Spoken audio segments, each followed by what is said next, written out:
Սննդի ազգային գործակալությունը ՄԱԿ-ի սննդի և գյուղատնտեսության կազմակերպության կենդանիների ազգային նույնականացման, գրանցման և հետևողականության համակարգի նախագծի աջակցությամբ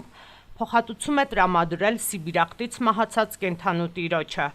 Վերանշյալ որոշումը կայացվել է Վրաստանի կառավարության թիվ 332 որոշման համաձայն։ Որոշումը ուժի մեջ է մտել 2024 թվականի հունվարի 1-ից և նախատեսում է պետությունից փոխհատուցման վճարում կենդանու Սիբիրախտից մահանալու դեպքում։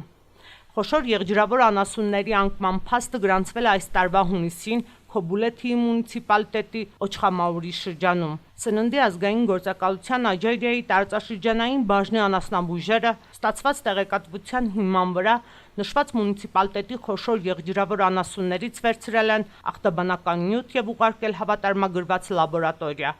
Լաբորատոր հետազոտությունները հաստատել են Սիբիրախտը։ Սննդի ազգային գործակալությունը սեփականատիրոջ կողմից ներկայացված փաստաթղթեր ուսումնասիրելուց հետո որոշում է կայացրել փոխհատուցում տրամադրելու մասին։ Սեփականատերը արդեն ստացել է փոխհատուցումը։ Սիբիրախտից կենդանու մահվան դեպքում ֆերմերները կարող են փոխհատուցում ստանալ, որոնց անասունները նույնականացվում են ականջողերով։ Կենդանու և ֆերմերների մասին տեղեկությունները գրանցված են էլեկտրոնային կենդանիների նույնականացման գրանցման համակարգում։ Ֆերմերը չի հրաժարվել կենդանուն պատվաստելուց վերավակցինացնելուց։ Կենդանու սեփականատերը պարտավոր է անհապաղ տեղեկացնել սննդի ազգային գործակալությանը կենդանու հնարավոր վարակի կամ մահվան դեպքի մասին և խնդրել համապատասխան համաճարակաբանական աշխատանքների իրականացում։ Փոխհատուցում ստանալու համար Սիբիրախտի դեպքը պետք է հաստատվի լաբորատորիայում։